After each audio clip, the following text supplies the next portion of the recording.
Good day, ladies and gentlemen. Back here again with chapter 3 of my back pain Bible. Is it mobility or motility? Each patient carries his own doctor inside him. Norman Cousins. Anatomy of an Illness. Mary was an avid weightlifter. She used it as a stress outlet and an avenue to lose weight and feel good. For about 3 years, Mary was progressing very nicely. She had lost close to 30 pounds, was now able to do 15 pull-ups unassisted with just her body weight, and deadlifted nearly 225 pounds at a body weight of 130 pounds. Deadlift was her most confident exercise, so when she saw it in the program for the next day, she was excited to show her strength. The workout called for 25 deadlifts at 135 pounds, which was obviously on the lighter side for her. She approached the bar and completed 16 repetitions with no problem at all until she had to rest. She approached the bar again, and after pulling 2 more reps, felt a sharp pain in her lower back. She released the bar, consulted her coach, and they agreed it was wise for her to bow out of the workout and instead do some mobility for the remainder of class. She drove home and felt fine, only to wake up the next day with horrible back pain. When Mary came to see me, she was confused and concerned. After talking to her for a few minutes and asking her about any previous injuries, she told me the only injury she ever had was a broken left leg, just before she started weightlifting. Assessing Mary's flexibility, we found her left glute to be extremely tight. We then assessed her strength on that side and found the glute and the hamstring to be barely firing. I was saddened to tell her that whomever rehabilitated her broken leg had failed to re-educate her glute properly and was, in all honesty, the main reason why her back gave out. It was like she was picking up the bar with one leg. Utilizing a foam roller lacrosse ball, a few key stretches, and one strength exercise, we restored balance in her hips and eliminated her pain by correcting the problem and not solely working on the symptom. Are you cool like that? Mobility has been one of those cool buzzwords gym goers have been slinging around for a few years now. Synonymous words can also be rolling, foam rolling, smashing, or mobilizing, and are starting to be commonplace in people's warm-up and cool-down routines.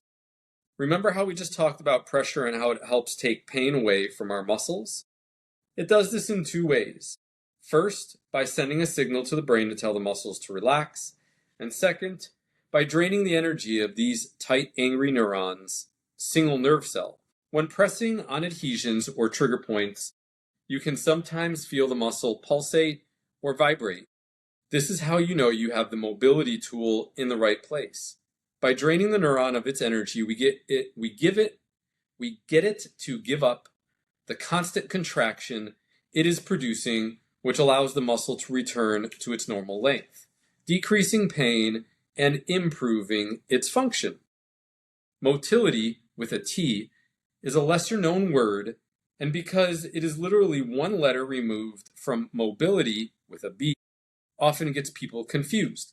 So let's examine a common case with each. Let's say Karen has an aching low back for 6 years now. Every move she makes has to be well thought out and educated because she feels her back can go out at any moment. Whether it's picking keys that she dropped or a long car ride, how her back is going to respond to movement is always at the forefront of her mind. This is a loss of motility, with a T. Motility is commonly referred to in biology in unicellular organisms as the ability to move spontaneously and actively, consuming energy in the process. Karen cannot move spontaneously and actively due to the pain response in her back. When I talk about motility specifically, I am talking about clearing up entire joints and or joint processes. Motility is a hostage taker and needs to be dealt with in a different manner pathologically when you are trying to return to health. Now let's look at Ryan. Ryan is the star shortstop for his college baseball team. Ryan is hindered by some tight hamstrings, which he continuously pulls because of how fast he can run. As the hamstrings tighten up more and more, it starts to create dysfunction in the low back. When tested for range of motion, Ryan is one of the many unlucky chaps, that can't even bend over and touch his toes. Ryan never worries about his movement. He lifts heavy weights and runs regularly, even though when he does so, he is at the potential risk for injury. In Ryan's case, we would say he has to work on his mobility with a B, probably at the glute and hamstring location. Mobility is commonly defined as the ability to move freely or easily, and even though it applies to the joints, is remedied mainly by just lengthening the muscle. I define mobility as being able to exhibit strength through a functional range of movement while allowing an outlet for injury. All of my programs are broken into two parts, goals and missions. For the purpose of this book, we will have several mobility goals, but the mission is to be motile, or to be able to move spontaneously and actively. 3 keys to success. In order for motility to be restored in our low back, we must adhere to 3 major keys when performing our mobility exercises. These keys are placement, modality, and time. Placement is often the most overlooked aspect of mobility work. Many people think that the area that is hurting the low back in this instance is where they need to place the foam roller or the ball in order to get relief. This couldn't be further from the truth, and in most cases is way off the mark. Sonia was having pain in her lower leg, in her lower right side back, and it was traveling down her right leg. I advised her to lie on her right side and put pressure on the gluteus minimus muscle to release it. She proceeded to lie on her back and roll around on the ball in the general area, but not where I specifically told her. She hopped up after 2 minutes and told me it still felt the same. I told her that's because she did not place the ball correctly. Trying again, I instructed her better, and when she placed the ball correctly, started to feel instant relief. Pain is often just the symptom, and if you continuously treat the symptom, all you will do is continuously treat. You will never heal. I am trying to provide a permanent solution for you. Sometimes I will be telling you to press somewhere that may seem completely unrelated to your pain or symptoms, but it may be the dysfunction of this particular muscle that is causing the pain in your back. I will bring more clarity to this in the next chapter, but for now, I invite you to be curious and perplexed when I tell you we will treat some areas of your body where the pain isn't, and you will get a tremendous amount of relief from it. Our second key to success is modality. I realize it is yet another similar sounding word, but this one has a tremendous amount of importance. Disrupting muscle tissue is no easy task. This is one of the many reasons those comfy white foam rollers and tennis balls don't really do the trick. It is theorized that our IT band and muscle in the outer thigh running from the hip to the knee could support the weight of a Volkswagen Beetle.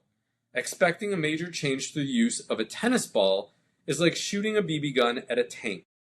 I've had plenty of people tell me they have used softballs and tennis balls to loosen up their glutes to no avail. The reason why they do not get any relief is because the tennis ball is too soft and the softball is too large. When I recommend a modality, it is okay to build up to it if the original modality is causing too much pain. Once the pain response lessens, we need to improve on the next step to allow for more specificity. The more we can pinpoint or get on top of these trigger points and adhesions, the better. Everything will be spelled out for you in the chapters to come. The third key to success is time.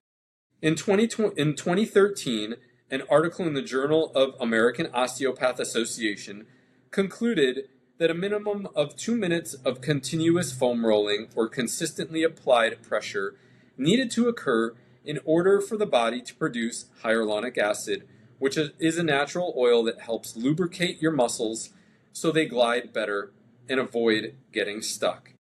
Most people roll an area for 30 seconds and give up, moving on to their general workout.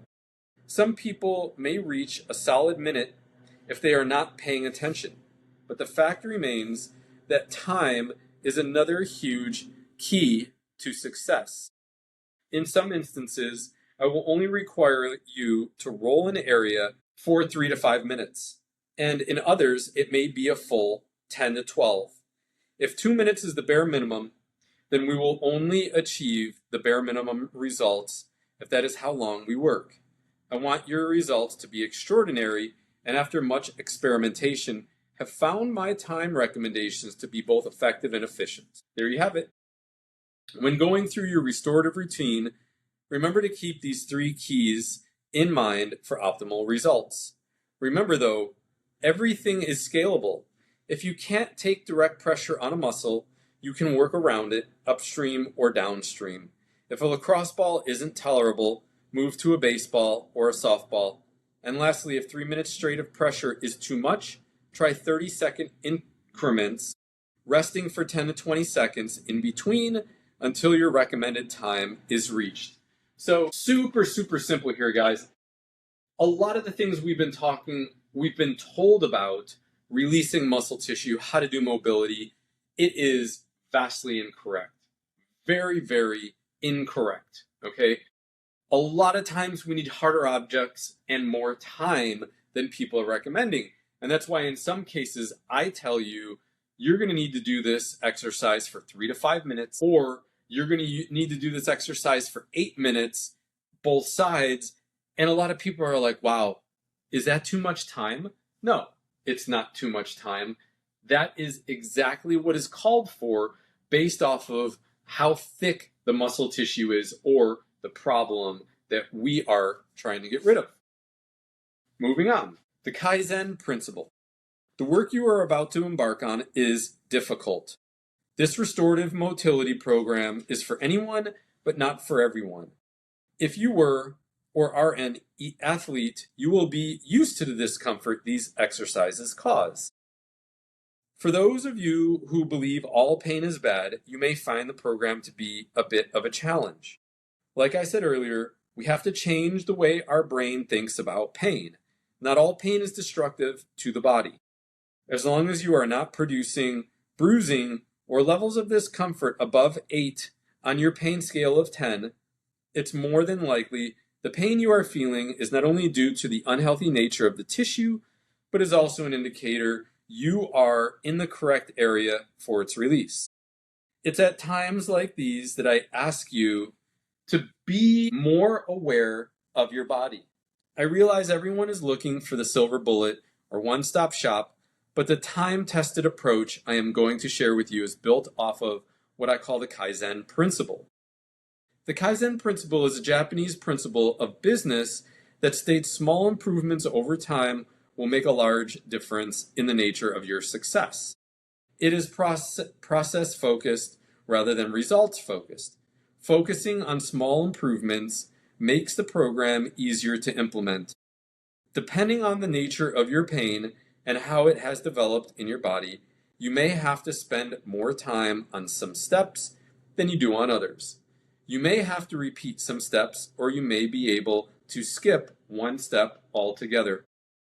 Some days we may feel significantly better than others.